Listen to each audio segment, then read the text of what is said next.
Para un único caudal hay una única altura. Eso solo sucede aquí en el flujo crítico, ¿no? Y aquí vemos un poco las ecuaciones de descarga. Entonces, usualmente los vertederos y las canaletas partial son utilizadas como condición para poder medir el caudal. Hemos visto un par de videos más. Aquí hay otro grafiquito interesante que es la variación del coeficiente de descarga. Este es E. Este es el coeficiente de descarga efectivo en función de la relación HP y la relación PV, que es la relación entre la carga que tienes y la altura del vertedero, esta relación. Aquí está H, la carga de agua, respecto a la altura a la que está el vertedero. Entonces ahí vemos un poquito cómo son estas relaciones. Esto es muy interesante para el momento en que alguna vez quieran diseñar un vertedero. Pueden recurrir a estos abaquitos, a estas ecuaciones, que son de mucha utilidad para eso. Hemos visto un poco el video del vertedor. Este es el video del vertedor triangular, es el que ayer estábamos viendo.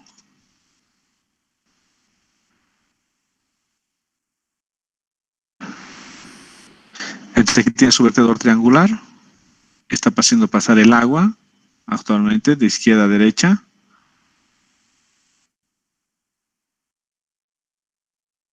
Y está midiendo las profundidades. Como les dije, es el profe Ponce de la Universidad de San Diego de Estados Unidos y ahí son los videitos que tiene, ¿no?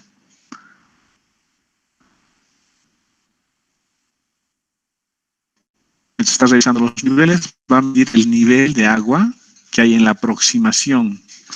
Ahí, el nivel de agua que hay en la aproximación vertedero.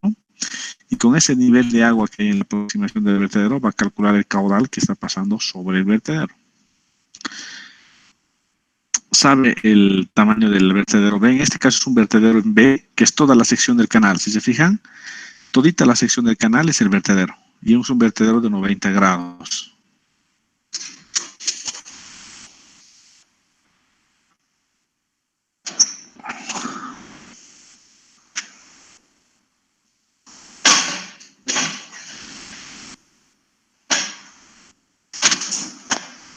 Ahí está, como lo pueden ver.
Esta es la ecuación, como nos está mostrando aquí, la ecuación de descarga. Entonces, con esta altura, lo que va a hacer, va a encontrar el caudal de descarga. Este es muy utilizado, el vertedero triangular, especialmente porque tiene un nivel de precisión bastante bueno. Incluso dentro de la modelación física, se utiliza muchas veces el vertedero triangular como salida del modelo físico. Te da una muy buena aproximación de la cantidad de caudal que está circulando por el modelo, ¿no? Entonces, el vertedero triangular de pared delgada es muy utilizado para hacer la medición de caudal. Aquí ya está la fórmula y calcula el caudal. En este caso es 0.0081 pies cúbicos por segundo. Luego nos dice que podemos ir también, podemos acceder a la calculadora digital de vertedero triangular.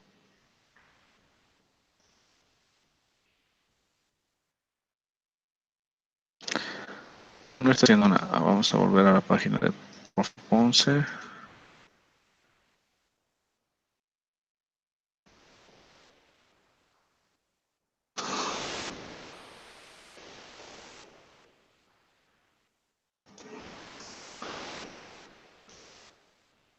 En su página de Proof of Concept está Online Calculator, ¿no? Le damos aquí en el Online Calculator.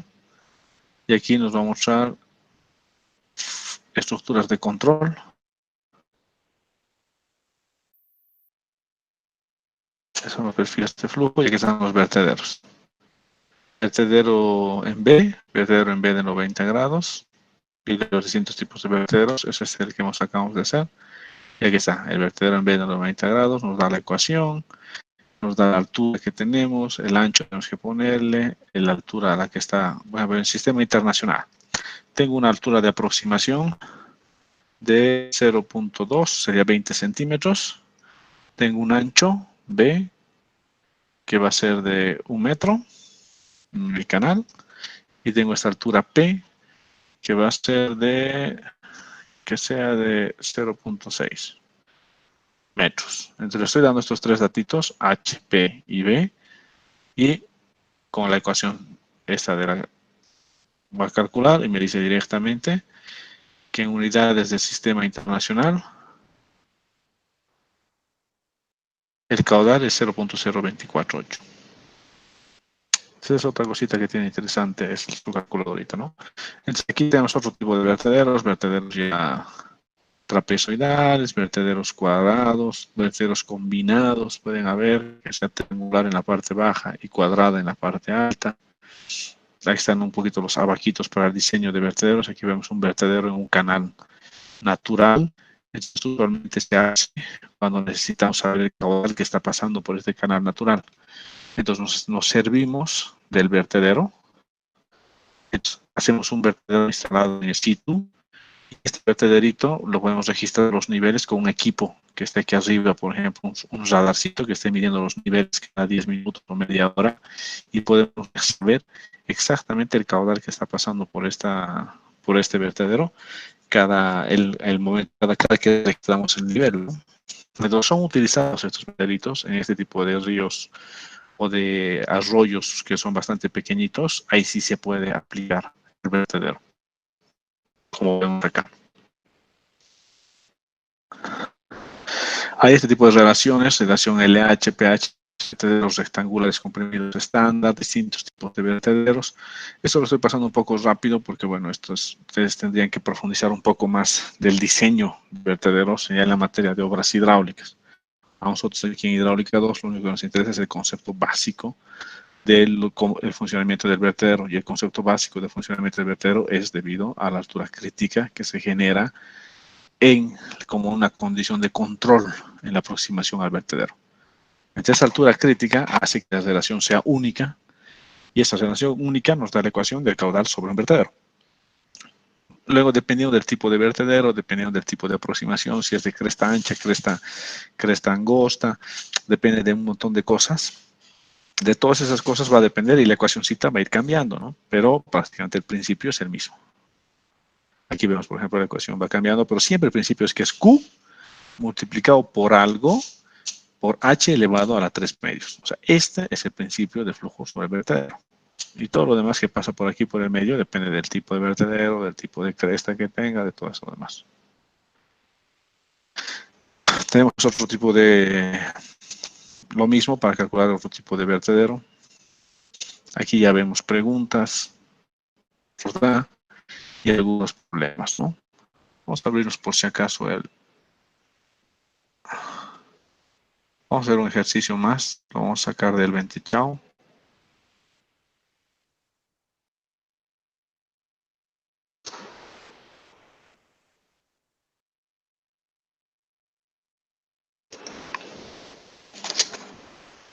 Vamos ahorita un momentito, estamos abriendo el Ventichao.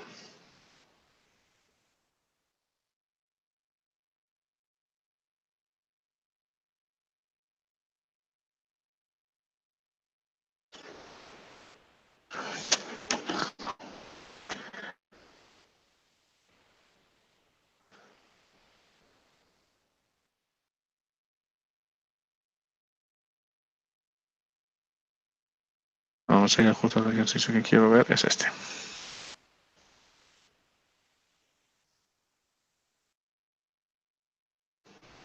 Vamos a resolver este problema, dice. El problema dice, deduzca el caudal por unidad de ancho en un vertedero de cresta ancha localizado en un canal rectangular.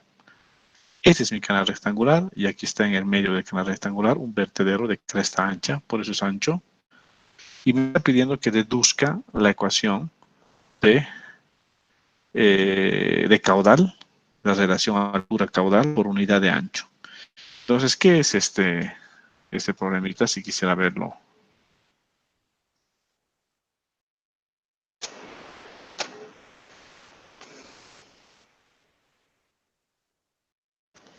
Desde un punto de vista de un canal, voy a ir a la pizarrita, vamos a dibujar esto un poquito.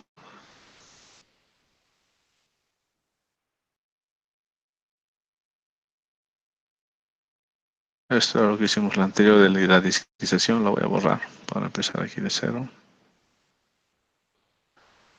Voy a dibujar un poquito esto.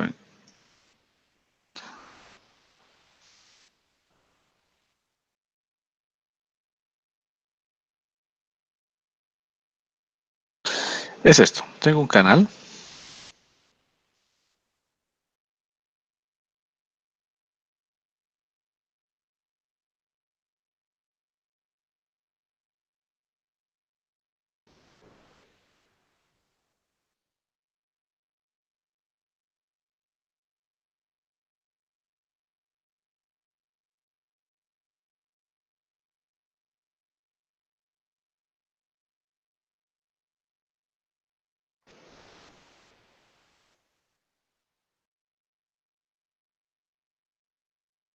Es este mi canalito. En este canalito, lo que voy a hacer es ponerle un vertedero de cresta ancha. ¿Cómo sería este vertederito? Este vertedero es netamente, es como ponerle una cuña, es como si estuviéramos poniendo aquí al centro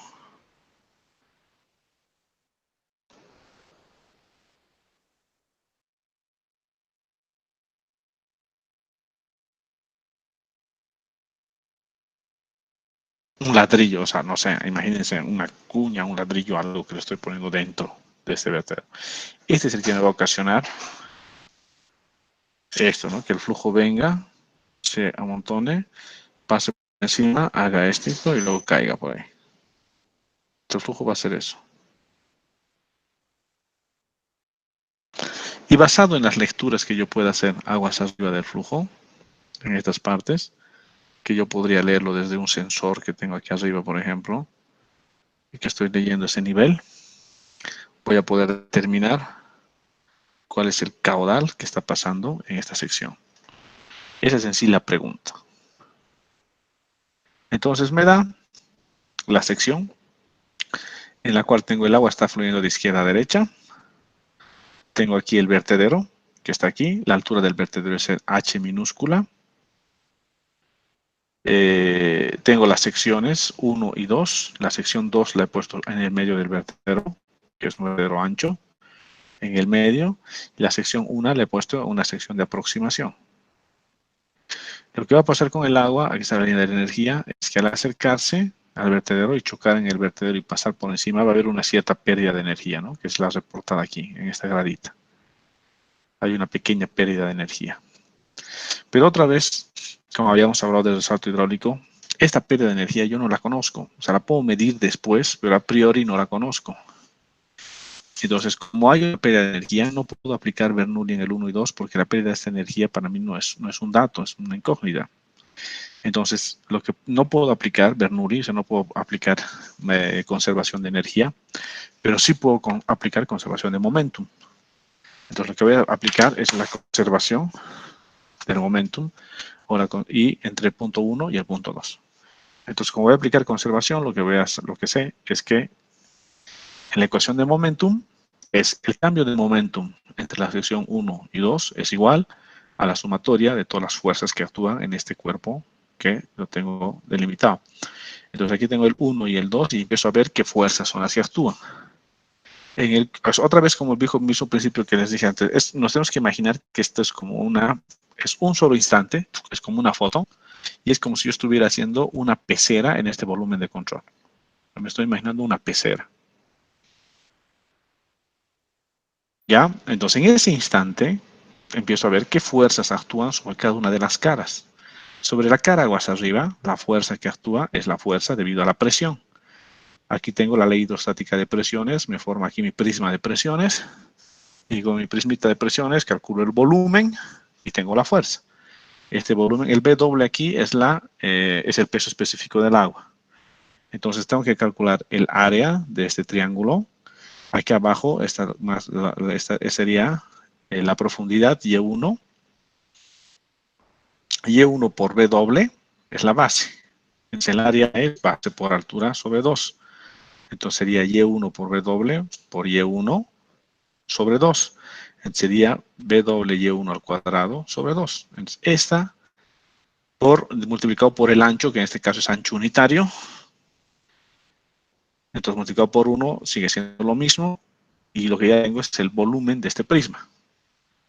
El volumen de este prisma es la fuerza que actúa de la presión debido a la fuerza debido a la presión en esta sección 1, que es P1. En el punto 2, tengo en el punto 2 P2, que es la fuerza debido a la presión en el punto 2, que va a ser igual, P2 va a ser igual a 1 medio W por Y2 al cuadrado, que es de este otro prismita de presiones que está acá. El vertedero también va a ejercer una presión sobre el cuerpo, que es este pedazo que está acá. Entonces, si yo tenía mi prisma de presiones partía desde aquí arriba, ¿no se acuerdan de hidráulica 1? Si tengo una compuerta que está a una cierta profundidad, que más o menos esto actúa como una compuerta a cierta profundidad, la presión se convierte en la cuña, ¿no? Tengo esta cuñita que está aquí y tengo que encontrar el volumen de esta cuña. Entonces, el volumen de esta cuña, tengo esta H, que es la altura, y tengo que restar este Y1 menos Y1, altura total, que era esta. Y entonces aquí esta expresión, tengo que encontrar esta presión de aquí, la presión de aquí abajo, la media de las dos, multiplicado por altura H. Ese es el volumen de este. Entonces, por eso es la media sería este más este sobre 2, por eso es un medio de este más este, multiplicado por la altura H. Aquí está H. Entonces, esta ecuacióncita de aquí, esta PV es la presión que ejerce el vertedero sobre mi cuerpo de agua. Otra de las fuerzas que también tengo aquí es la fuerza de fricción, este F sub F, que es la fuerza de fricción que se va a ejercer en este tramito de aproximación al vertedero. Entonces, en total, y otro tengo que es este otro F sub F prima. Este es F sub F prima y este es el F sub F prima prima, que es la fuerza que ejerce este tramito aquí cerca del vertedero. Entonces ya tengo todas mis posibles presiones, que sea P1, P2, PW, FF prima, FF prima prima. El principio de momento aplicado al flujo sobre un vertedero de cresta ancha sería ese. Entonces lo que voy a hacer es igualar. El PW es esta expresión, 1 medio WH, 2 veces Y1 menos H, que es esta la que hemos encontrado. Y luego tenemos que la exactitud de la última suposición. Vamos a ir leyendo para entender una cosa. La solución dice, la suposición que se hace para esta solución son las fuerzas de fricción F sub F' y F sub F' son insignificantes. Entonces, la primera suposición que está haciendo es que estas dos fuercitas de fricción son insignificantes y las descarta. ¿Por qué? ¿Por qué son insignificantes? Porque estas distancias son muy cortitas. La distancia de aproximación al vertedero y la distancia sobre el vertedero son muy cortas. Entonces, son distancias muy cortitas y las fuerzas de fricción están en función a la distancia, entonces se van a despreciar, son insignificantes. La profundidad Y2 es la profundidad mínima sobre el vertedero. Entonces, en el lugar en el que se da la profundidad mínima, este Y2 es donde voy a marcar mi sección 2. La profundidad Y2 es la profundidad mínima sobre el vertedero. Y 3, en las secciones del canal bajo considera existe flujo paralelo. Es otra cosa que está asumiendo. La presión del agua PW, que es esta, sobre la superficie del vertedero, es igual a la presión hidrostática total medida debajo del nivel de la presión del agua. Entonces, asumimos que la presión del agua está aquí arriba, pues se forma el triángulo de la expresión de la ley hidrostática de presiones. Toda esta parte se achura porque no está en contacto y solo de lo que está en contacto se encuentra la fuerza. La exactitud de la última suposición ha sido verificada de manera experimental por tal referencia, los ingenieros de eso. si se aplica la ecuación de momentum 3.14 al cuerpo de agua contenido en la sección de aproximación de agua, la profundidad mínima en la parte superior del vertedero puede escribirse de la siguiente forma. Entonces aquí tengo ya la ecuacióncita, donde tengo la ecuación de momentum es la 3.14. Vamos a ir a ver, veremos la ecuación 3.14 aquí del libro, para que nos quede claro.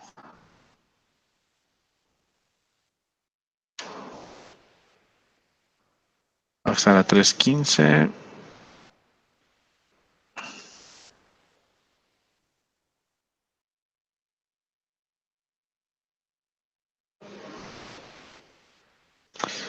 La 3.14 es la misma que nos da Ponce, ¿no? 3.13.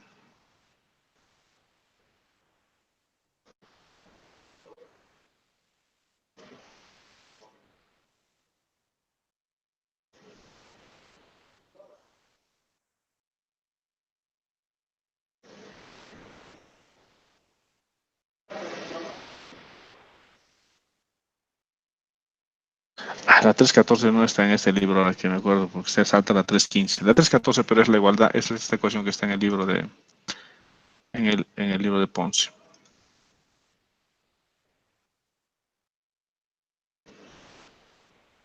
Está en el capítulo de momentum, donde nos dice que la diferencia de momentum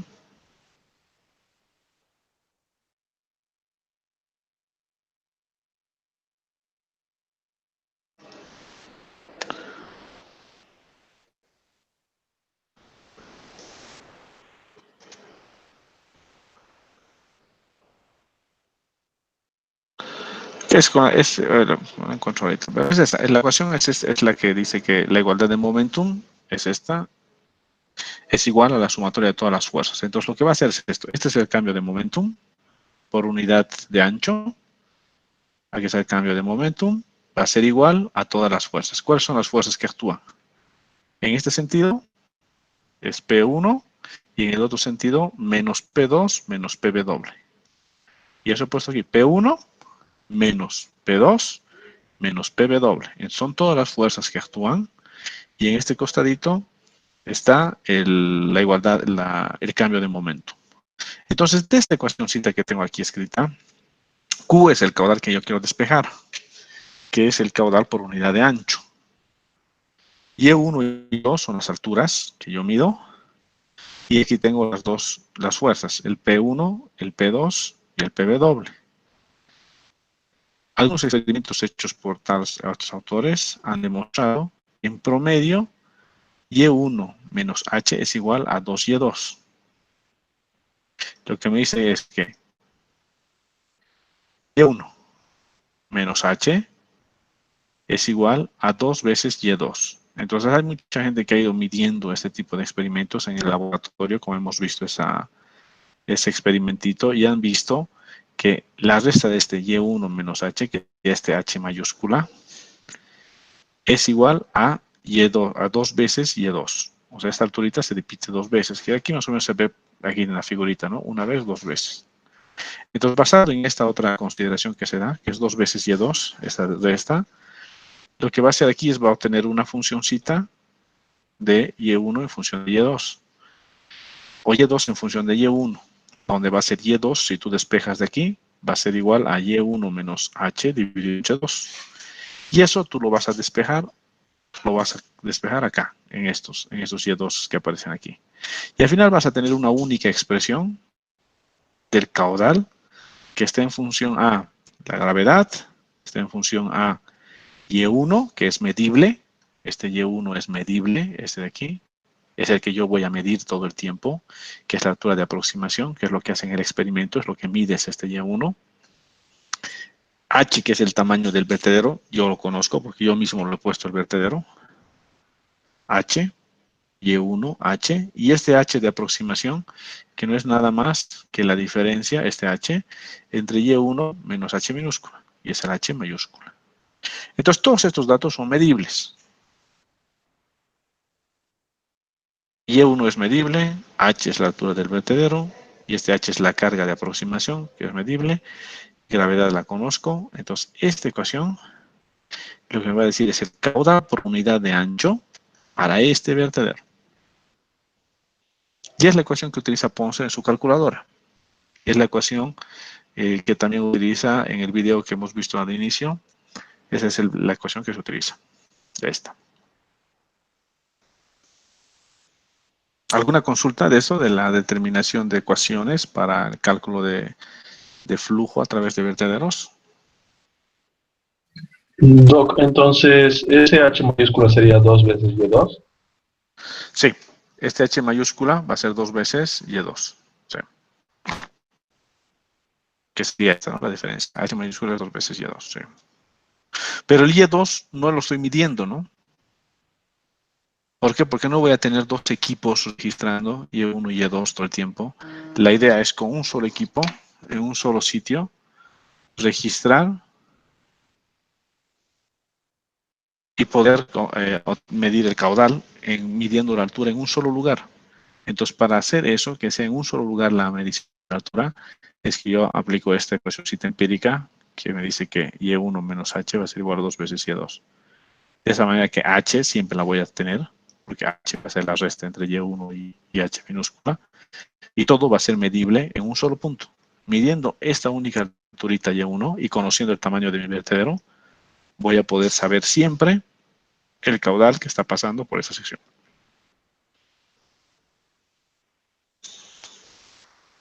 ¿Alguien tiene alguna consulta?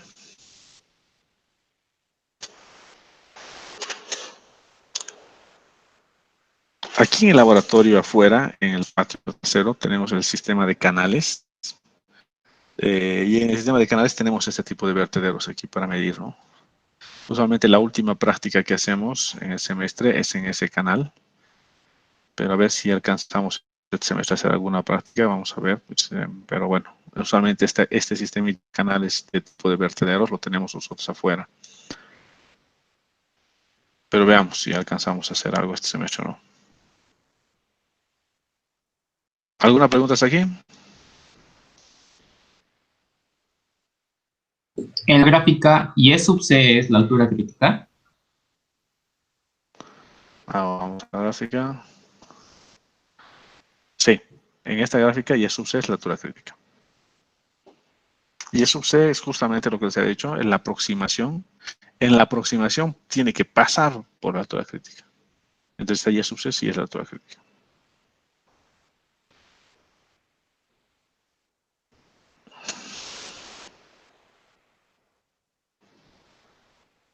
¿Alguna otra consulta? Bueno, el libro de Bentechao, como pueden ver, tiene muchas cosas del libro de Ponce. Para mí se parece muchísimo. Tal vez lo más bonito del libro de Ponce es que está en línea y que todas sus figurillas están actualizadas. Pero es muy parecido al libro de Bentechao. Tiene la misma demostración de la altura secuente acá. Y tiene incluso el mismo ejemplo que hemos hecho en la anterior clase. Solamente que está resuelto a una discretización más grande, ¿no? Está resuelto a una discretización únicamente de 5 puntos computacionales y el de Ponce está resuelto a 10 puntos computacionales.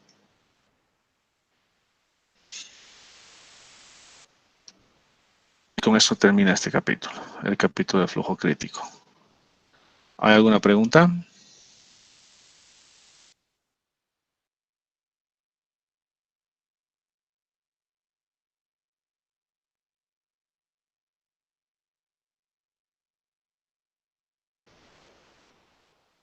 Este ejercicio les aconsejo que lo hagan ustedes.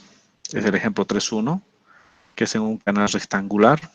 Este ejercicio les aconsejo que lo hagan, porque hay cosas parecidas que entran al examen. Este ejemplo 3.1, también hay un ejercicio de reforma. Dice un canal rectangular de 10 pies de ancho, se estrecha gradualmente a 8 pies. Muy parecido al otro que hemos hecho. Parte de 10, se estrecha a 8. Mediante una contracción de 50 pies, parecido, ¿no? Construida con paredes rectas a un fondo horizontal, no tiene pendiente y es rectangular.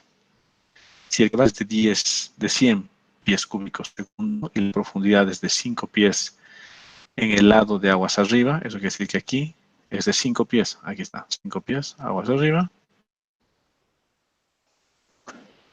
Arriba determine el perfil de la superficie de flujo en la contracción. A, sin permitir una caída hidráulica gradual en la contracción, y B, permitiendo una caída hidráulica gradual con su punto de inflexión en la sección media de contracción. Las pérdidas por fricción son insignificantes, hay que despreciarlas. Entonces, lo que nos está pidiendo es que hagamos, si encontremos el perfil de flujo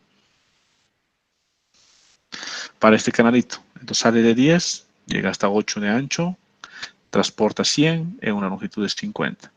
Parte aquí de 4, lo mismo, encuentro la energía va a ser 5.062, la energía se va a conservar porque no hay pérdida por fricción, y con la ecuación de la energía aplico es una ecuación implícita y encuentro las alturas, y esta va a ser mi altura, ¿no? Esta de aquí va a ser mi altura y al otro lado voy a llegar con 4.964 de altura a este costado.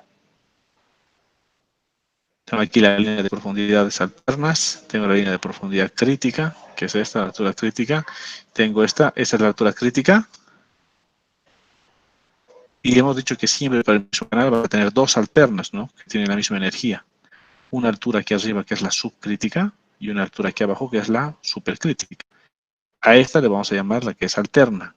¿Por qué? Porque el agua está viajando por la subcrítica y su supercrítica es alterna. Entonces, esta sería la que está aquí abajo, sería la forma como que se comportaría el flujo en este canalito. Partiría de aquí y se por aquí, por aquí, por aquí. Sus alternas serían estas y esta sería su altura crítica. La altura crítica va cambiando, ¿por qué? Porque el canal va cambiando, su geometría va cambiando. Entonces, como el canal va cambiando su geometría, la altura crítica va cambiando a medida que vamos avanzando, ¿no? Por eso crece la altura crítica. Este es el inciso A, que es sin tener ningún tipo de contracción en el medio. Y este es el ejercicio B, asumiendo una contracción en el medio. Entonces, cuando asumo una contracción en el medio, lo que voy a tener, voy a salir de aquí, voy a llegar hasta la contracción, y luego de la contracción va a salir. Lo que va a pasar con el agua es que va a ser subcrítico hasta la contracción. En la contracción va a pasar por la altura crítica que se genera aquí al medio. Y una vez que pasa por la altura crítica, termina el resto como flujo supercrítico, que es este.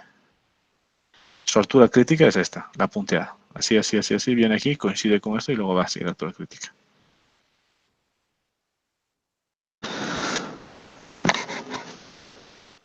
Entonces, en toda la parte inicial es subcrítico, por eso el agua está por encima de la altura crítica, y después de la contracción el agua está por debajo de la crítica y es supercrítico.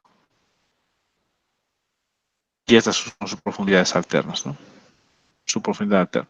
Este es el perfil de agua que hace el agua en una contracción como esta. Este es el principio de la canaleta partial. Lo que hacemos ahora, canaleta parcial, este es el principio. Porque gracias a una contracción y a un cambio de pendiente aquí en el centro, voy a garantizar que siempre se pasa por la altura crítica en el centro. Al pasar siempre por la altura crítica en el centro, se convierte en una sección de control y por eso midiendo la altura del agua en la de aproximación a una canaleta parcial, siempre voy a saber el caudal que está pasando por la canaleta parcial. Entonces, este ejercicio está resuelto aquí. Aquí está resuelto. Aquí lo pueden ver, está resuelto en el libro de Bente Chao. Háganlo en planilla. Pónganse igualito como hemos hecho en el otro ejercicio nosotros. Dense un nivel de discretización de 10 pasos, no sé, 15 pasos, una cosa así, y con 15 segmentos, discretizando en 15 segmentos, resuelvan el perfil del agua sin contracción y resuelvan el perfil del agua con contracción. Y van a encontrar las dos superficies.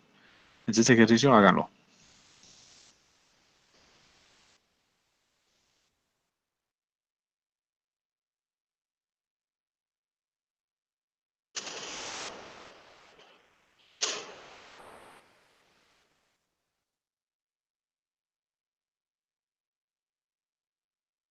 ¿Alguna pregunta?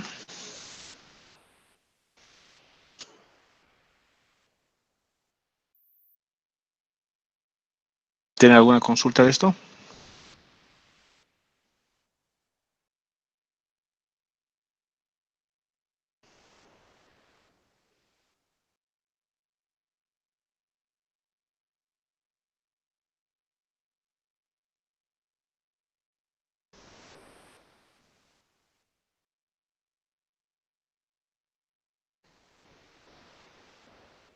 ¿Alguna consulta?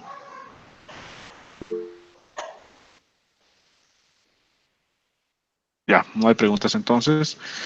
La forma de resolver este problema es exactamente la misma que hemos hecho nosotros en clase.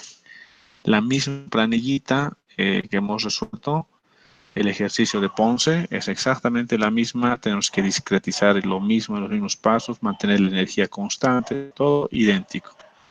Lo único que cambia es que clic en la contracción y a la altura alterna es la que me sirve. A ver, voy a buscar la planillita para mostrarles esto de la...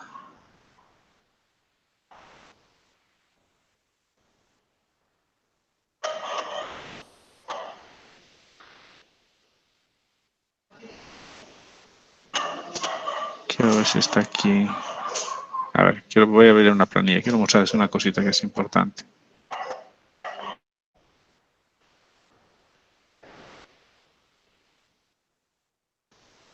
Ojalá que aquí esté el ejemplito de... Ahí está justo el ejemplo.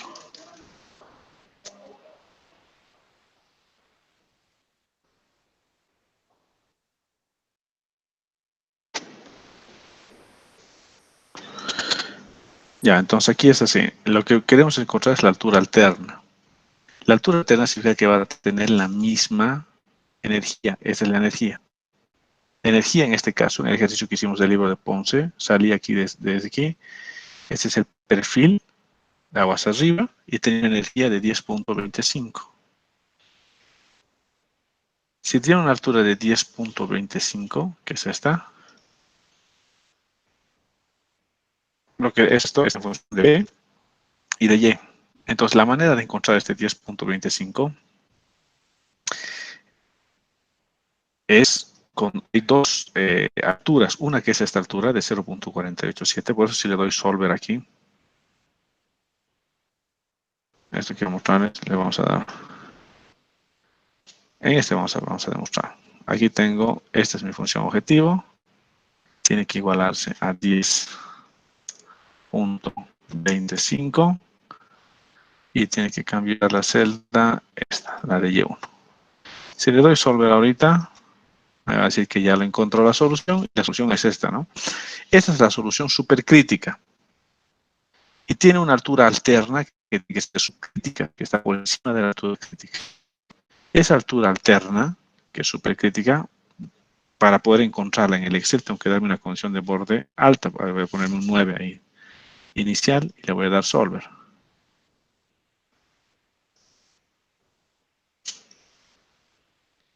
Y me he encontrado la altura alterna.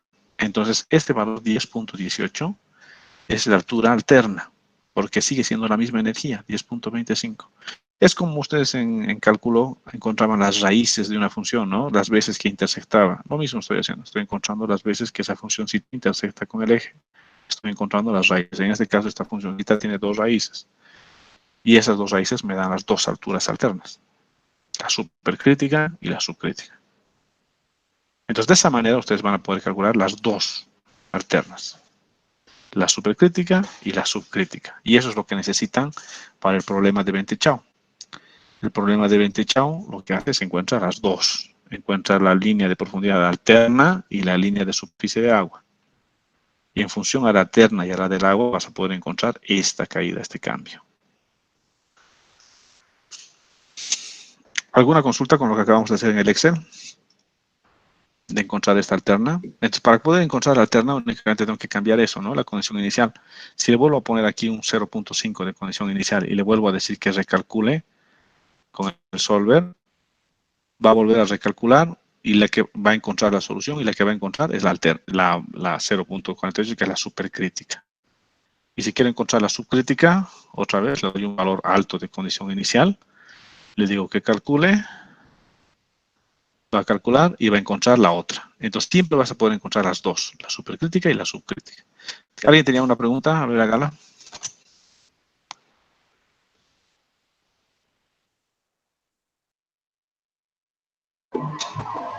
No entiendo bien qué es esto de la altura alterna. ¿Podría explicarme, por favor?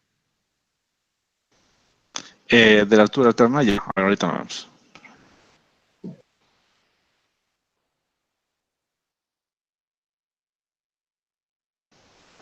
La altura alterna es esto. Vamos a la figura. Aquí está aquí está. Esta es la ecuación de la energía. Esta es la función de la energía específica. Hemos dicho que para la misma energía específica voy a tener dos alturas. Una aquí y otra acá. Aquí están las dos alturas que vemos aquí para la misma energía específica, que esta es 1 la energía. Esta energía específica va a intersectar en dos puntos con la función de la energía específica. Estos dos puntos que intersectan, este de aquí arriba es la altura subcrítica y esta de aquí abajo es la supercrítica. Entonces, para cualquier cantidad de energía, siempre tenemos dos alturas, excepto para la energía mínima, donde es una sola altura y es la crítica. Pero esto del tiempo, tenemos dos alturas para la misma cantidad de energía. Una es la altura supercrítica y una es la altura subcrítica. Y por eso son las alternas.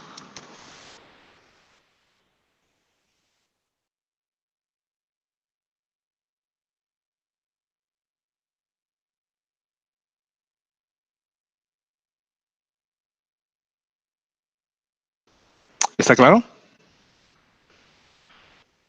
Sí, gracias. Exacto. Entonces, estas dos alturas son las que podemos encontrar todo el tiempo, como hemos hecho aquí. En el ejemplito podemos encontrar las dos alturas. Aquí hemos encontrado una y ahorita vamos a encontrar la otra. Otra es solver y acabamos de encontrar la otra. Entonces, todo el tiempo podemos encontrar las dos alturas.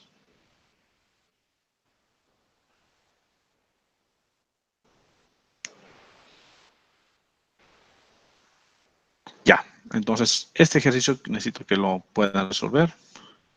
Que lo hagan del libro de Bente Chao. Este acabamos de verlo cómo se hace, el del vertedero. Y con eso el capítulo de altura crítica se termina. Todo lo que es flujo crítico en el libro se acaba. Entonces todo lo que es flujo crítico ya se acaba. Y ahora vamos a pasar al siguiente capítulo, que es el capítulo.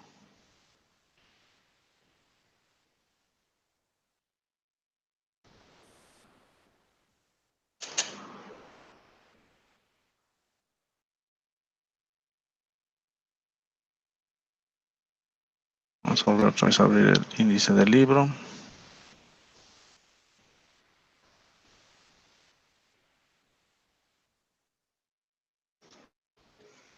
Entonces hemos acabado el capítulo 4 y vamos a pasar al capítulo 5. El capítulo 5 es flujo uniforme. Entonces ahora vamos a aprender cómo se calcula el flujo uniforme y de qué se trata todo el cálculo del flujo uniforme.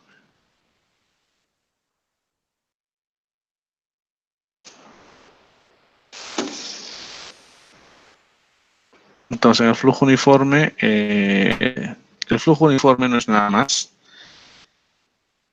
que calcular las alturas en las cuales la pendiente de la superficie del agua se iguala con la pendiente de la energía y se iguala con la pendiente del lecho. Acá está.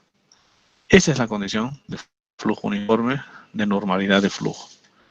La pendiente del canal, que es SO, se va a igualar a la pendiente del agua, que es SW, se va a igualar a la pendiente de la energía, que es SE, y se va a igualar a la pendiente de la fricción, de la pérdida de energía. Entonces, esta igualdad de todas las pendientes es lo que me da la condición de flujo uniforme. Si lo vemos desde el punto de vista aquí de un canalito cualquiera,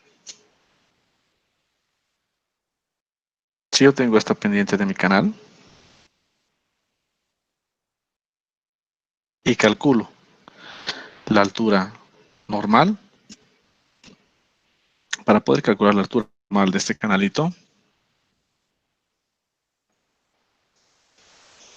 lo que estoy asumiendo es que la pendiente que tiene este canal, que es la pendiente, es la S sub O, es la pendiente de este canal. Esta pendiente se va a igualar a la pendiente de la línea de la energía. Ahora, esta pendiente de la línea de energía yo la puedo sacar de cualquiera de las expresiones empíricas que tenemos, que puede ser, por ejemplo, la ecuación de Manning. La ecuación de Manning nos dice que el caudal es igual a 1 sobre Manning por el área mojada elevado a la 5 tercios dividido entre el perímetro elevado a los 2 tercios por la pendiente de la línea de la energía elevado a la 1 medio. Esa es la ecuación del principio de Manning. Estamos diciendo que debido a que estamos asumiendo uniformidad o flujo o una condición uniforme del flujo, entonces esta pendiente de la línea de energía se va a convertir ahora en la pendiente del canal, SO. Entonces, como se va a convertir en la pendiente del canal SO, yo puedo aplicar esta ecuación con los datos de la geometría de la sección, o sea, el área mojada conozco, el perímetro mojado, el área mojada está en función de Y. Por ejemplo, si esta fuera, por ejemplo, una sección rectangular, vamos a asumir que esta es una sección rectangular para que sea rápido y fácil. Esta es una sección rectangular donde tengo de base B y la altura no conozco, pero sé que es la altura normal. Entonces no conozco esa altura normal, ya lo he encontrado. Entonces lo que voy a hacer es reemplazar. Aquí tengo Q. Sigue siendo esto 1 sobre Manning por el área, que es la base, por la altura normal elevado a la 5 tercios dividido entre el perímetro, que es la base más 2 veces la altura normal elevado a la 2 tercios por la pendiente del canal, que es dato para mí porque eso puedo medir, elevado a 1 medio.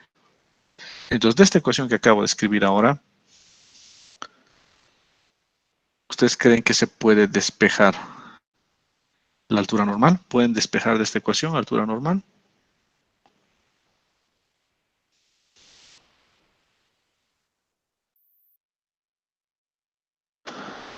A ver, mírenle a la ecuación. La altura normal es despejable de ahí. Ahí me dicen, no, ¿alguien más? No. Exacto, es una ecuación implícita también, ¿no? Igual que las ecuaciones de la altura crítica. Entonces es una ecuación implícita que necesita ser resuelta por un metodito numérico. Punto fijo, cualquier metodito, el sobre de sus calculadoras o el Excel, o el solver del Excel. Entonces cualquiera de esos metoditos me resuelve esta ecuacióncita y puedo encontrar la altura normal. Esta es la base de la normalidad de flujo. Con esta ecuación encuentro siempre la altura normal. Entonces, una vez que encuentro la altura normal, lo que voy a tener en mi canalito es que encuentro la altura normal en un determinado punto, pero como mi canal no cambia, la pendiente es la misma y la forma es la misma, no cambia, el Manning tampoco cambia porque el Manning está en función a lo que es el canal. Es un canal de concreto, todito el canal es de concreto. O sea, estoy asumiendo que todo este canal es de concreto, no cambia. Estoy asumiendo que la pendiente es la misma, no ha cambiado la pendiente. Y como no cambia, entonces la altura normal aquí sigue, es la misma, exactamente la misma. Y en todo el canal la altura normal acá no cambia. Entonces, como la altura normal no cambia en todo el canal, podemos dibujar esta curvita que se llama la línea de profundidad normal. Esa línea de profundidad normal la puedo dibujar de cualquier canal. Lo mismo que pasa con la altura crítica. Si la geometría no me cambia, la altura crítica no me va a cambiar. Si la altura crítica no me cambia, yo calculo la altura crítica en esta primera sección, me da ahí, y calculo la altura crítica en esta última sección, me da aquí. O una sección del medio me da aquí. ¿Por qué? Porque la geometría no cambia en ninguna parte. Entonces puedo unir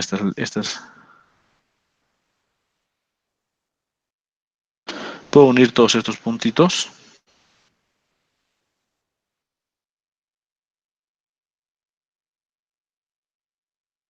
Y Y de la unión de todos esos puntitos tengo la línea de profundidad crítica. Entonces, estas tres son paralelas, ¿no? Esta es paralela a esta y esta es paralela a esta. Esas son las líneas de profundidad. ¿Alguna pregunta más o menos en el criterio general del cálculo de la altura normal?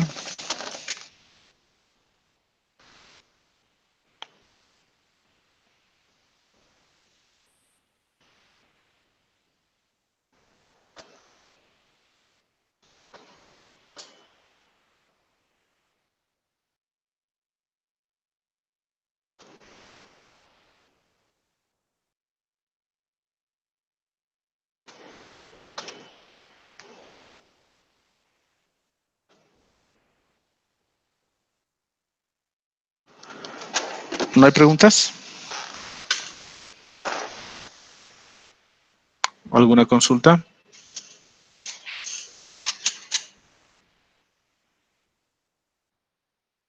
Entonces volvamos al libro de Ponce. Entonces lo que hacemos es esto. Estamos asumiendo que las pendientes son iguales. Al asumir que las pendientes son iguales, puedo aplicar el principio de la ecuación de Mann en cualquier ecuación de pérdida de flujo para encontrar eso. Y esto se da en tres condiciones, aquí está claro. ¿En qué condiciones se puede presentar una sección de flujo uniforme? Aquí vamos a ver en dos condiciones, en tres que se puede presentar el flujo uniforme. Por ejemplo, aquí tengo un canal donde aguas arriba tengo un vertedero, un reservorio, y aguas abajo una caída. Calculo la altura normal, y es esta de aquí arriba, la de líneas separadas, y la semipunteadita es la de abajo, es la altura crítica. Aquí dice línea de profundidad normal, la de arriba, y línea de profundidad crítica, la de abajo. Entonces, una vez que tengo las dos, la línea de profundidad normal y la línea de profundidad crítica, tengo esto que es el flujo variado, que es el ingreso. Una vez que termina de ingresar el agua, es lo que se llama la zona de transición. Una vez que termina de ingresar el agua se va a empezar a viajar por la altura uniforme, por la altura normal, que es el flujo uniforme. Y cuando se aproxime a la caída, esta condición de borde aguas abajo va a ser importante. Entonces, esta condición de borde va a tomar esa caída, que es la altura crítica a la que va a caer, me da una condición de borde que me hace que otra vez tenga una zona de transición. Y el flujo caiga aquí. Entonces, en esta parte del medio se me va a presentar el flujo uniforme. En un caso en el que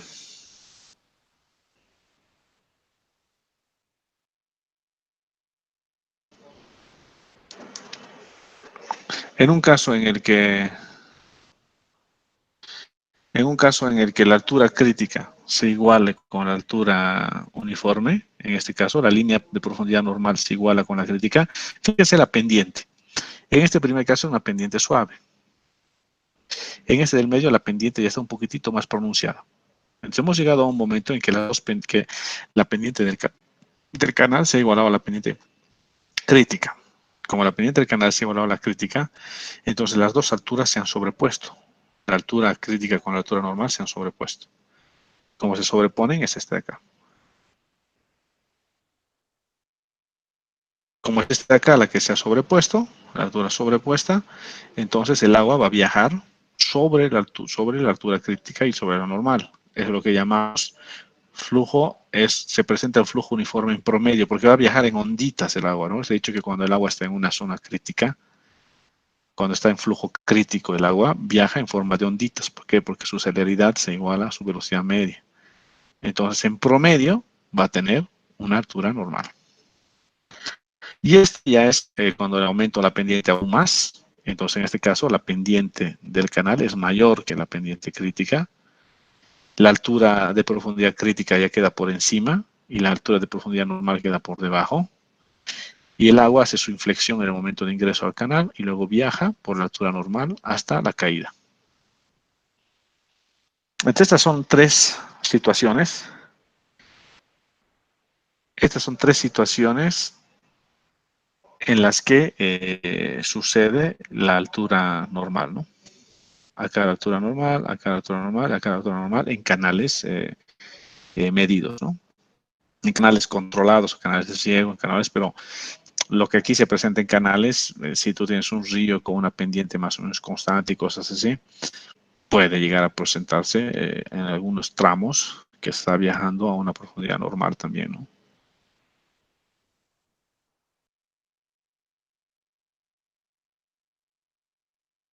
Lo otro que vamos a ver es la velocidad del flujo uniforme.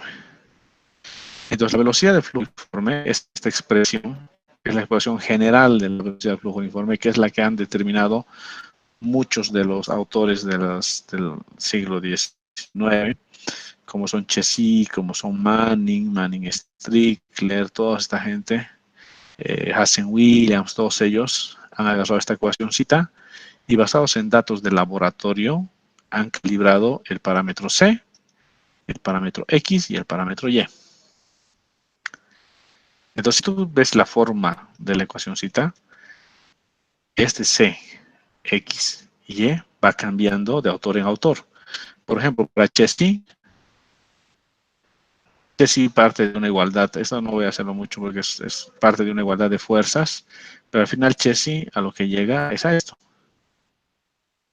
donde B está aquí, C es la coeficiente de pérdida y X y Y es un medio, porque aquí está ella es el radio hidráulico y la pendiente. Entonces para Chessy la forma es C, X va a ser igual a un medio y Y va a ser igual a un medio. Si vemos otro de los principios, aquí están algunos de los valores de Chessy, aquí un poquito de la vida de Chessy, en 1718 justamente. Tiene cosas interesantes aquí que pone el profe Ponce. Esta es la ecuación de Manning.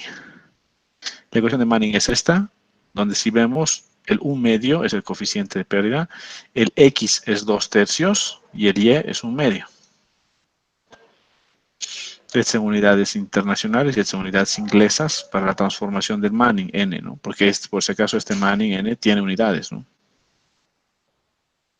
Entonces, ese es el principio de la ecuación.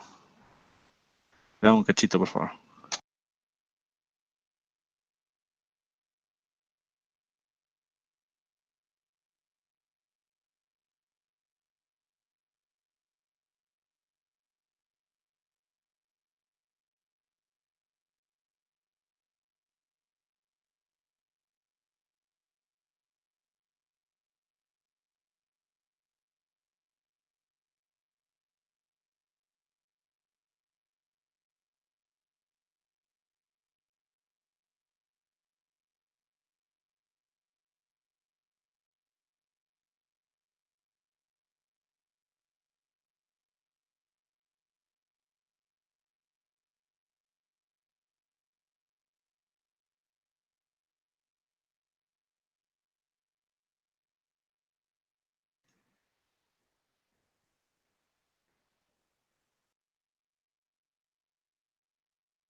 ¿Aló? Ya, creo que aquí quedamos, muchachos. Entonces, este sería el principio de la energía que podemos ver, el principio de la velocidad. Son todos los autores que acabamos de ver, esos dos, Chessy y Manning. Y este Chesney y Manning son los que al final, los que vamos a utilizar para calcular la altura normal. La altura normal que nosotros vamos a calcular todo el tiempo, salvo que yo diga lo contrario en una pregunta, es con la ecuación de Manning, porque es la que mejor se ajusta para canales abiertos. Entonces, casi todo el tiempo lo vamos a hacer únicamente con la ecuación de Manning. ¿Ok? ¿Alguien tiene alguna consulta del principio básico de la altura normal, del principio básico de flujo uniforme? Eso hemos explicado desde la primera clase, ¿no? Lo que era el flujo uniforme, lo que era el flujo gradualmente variado. Entonces, la condición de flujo uniforme es la que se aplica para calcular la altura normal. Eso anótense. Eso tiene que anotarse en todo lado y tiene que quedarse en su cabeza para siempre. Porque mucha gente utiliza esta condicioncita para hacer otro tipo de asunciones, pero eso es lo básico.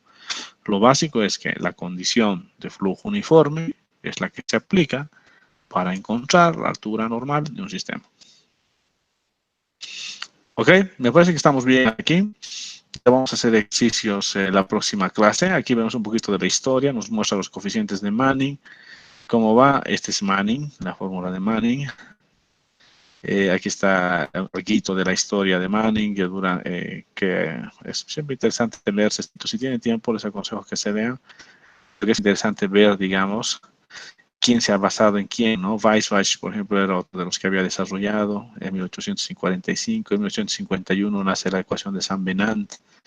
En esa época, en los 1800, es donde prácticamente se ha desarrollado todas las bases de la hidráulica que hasta el día de hoy seguimos haciendo, ¿no? Porque cuando Saint-Venant desarrolla el principio del flujo no permanente, el sistema de ecuaciones diferenciales de Saint-Venant, después de 1800 que se ha desarrollado, él ha escrito todo esto cuando no había capacidad computacional, no había manera de resolver estas ecuaciones porque podías hacer a mano un poquito, pero no podías tener todo el desarrollo que se puede tener con ahora actualmente una calculadora con una computadora. Puedes generarte una malla de diferencias finitas y resolver la ecuación de esta manera. En ese entonces, cuando estos pensaron en este tipo de ecuaciones, a duras penas Newton había desarrollado el principio de las diferencias finitas, ¿no? Entonces, con el principio de las diferencias finitas que desarrolló Newton de la cálculo diferencial, es que toda esta gente empezó a imaginarse formas de resolver ecuaciones diferenciales, ¿no? Los sistemas. Y ahí es donde nace todo el cálculo moderno que conocemos, ¿no? Es interesante, leanse esta parte de la vida o de la historia, un poquito de ellos, cómo han desarrollado sus ecuaciones, porque es muy, muy, muy, muy interesante. ¿Alguna consulta hasta aquí? Luego vamos a ver ya la forma de calcular la rugosidad de Manning, que eso ya es un tema completamente aparte. Y ahí nos vamos a quedar hoy. ¿Alguna consulta?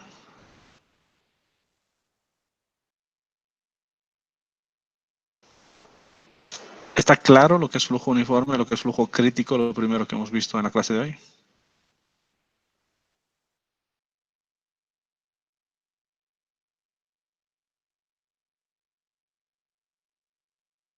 ¿Sí?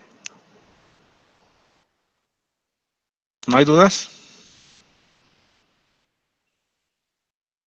Perfecto. Ya, entonces la próxima semana nos vemos para continuar. Cualquier cosa yo les escribo. Probablemente ya, sí, estos días yo creo que los voy a subir a la práctica. Ya tenemos 2, 3 capítulos terminados. Entonces ya pueden empezar haciendo algunas de las cositas de la práctica. Ya, listo. Nos vemos entonces la próxima semana. Que pasen un buen fin de semana. Que vayan todos a votar. Nos vemos, chicos. Hasta luego, Inge.